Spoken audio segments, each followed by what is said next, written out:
Bienvenue à l'histoire condensée de France.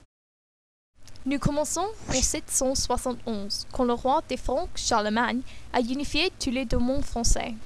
Puis, il a vaincu les Lombards et fut couronné empereur d'Occident en 800.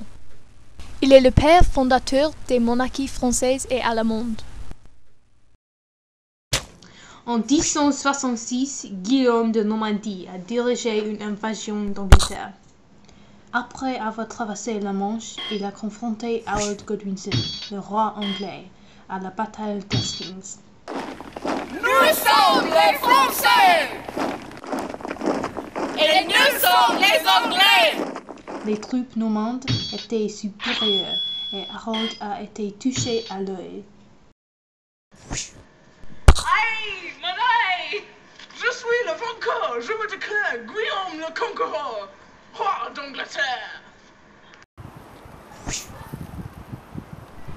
Jeanne d'Arc était une pauvre paysanne. Un jour, pendant qu'elle garde ses moutons, elle entend des voix. Chasse les Anglais de France! Dieu me garde! Puis, Jeanne est devenue le commandant de l'armée. Elle a aidé les Français à reconquérir beaucoup de leur pays.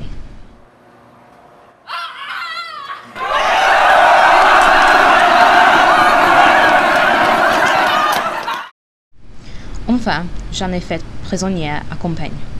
Les Anglais ont dit qu'elle était une sorcière et l'ont condamnée à être brûlée vive. Dépêche-toi! Dépêche-toi! Jeanne se montre très courageuse devant la mort. Beaucoup de spectateurs ont pleuré.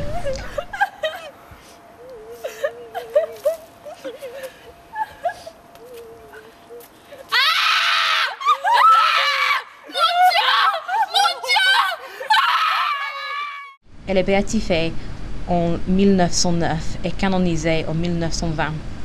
Elle est l'une des 300 patrons de la France. En 1654, Blaise Pascal, un mathématicien et philosophe, a écrit son traité du triangle arithmétique. Ce livre a inclus le célébré triangle de Pascal. 1, 2, 1. 1, 3, 3, 1. 1, 4, 6, 4, 1. Voilà, les coefficients binomiaux. Pascal est aussi l'inventeur de la pascaline, une des premières calculatrices mécaniques. Voilà, la calculatrice. En effet, beaucoup d'innovations comme la calculatrice sont françaises. Des innovations françaises incluent le parachute, la mayonnaise, le ballon à air chaud, les systèmes métriques, le vélo, la guillotine, la pile, la boîte, le stéthoscope, le prêle, la machine à coudre, la lampe néon, le scaphandre autonome, le bikini. À la cour de Louis XIV, ballet, une danse provenant d'Italie, devenait populaire. Le roi aimait danser et en 1661, il a fondé l'Académie royale de la danse. En 1789, la France avait beaucoup de difficultés financières. Elle avait des énormes dettes, l'inflation et la faim. En plus, la classe moyenne voulait plus de pouvoir politique et beaucoup de philosophes comme Rousseau écrivaient la littérature révolutionnaire. L'homme est né libre et partout il est dans les fers. Donc, en mai 1789, le roi de France, Louis XVI, a convoqué les États généraux. Les États étaient Le premier État. Le clergé. Le deuxième État. La noblesse.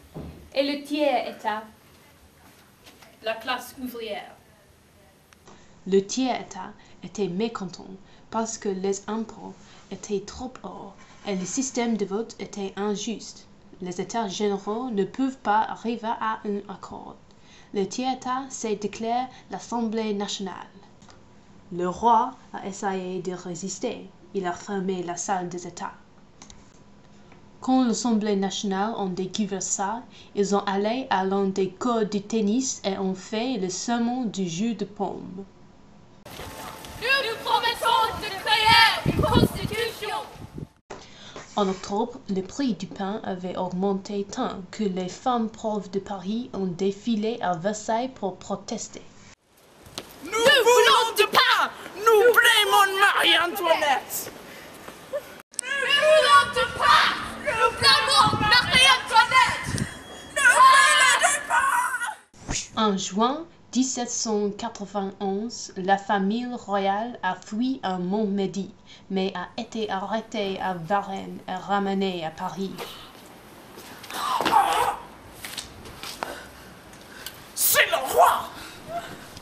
Une monarchie constitutionnelle a été établie.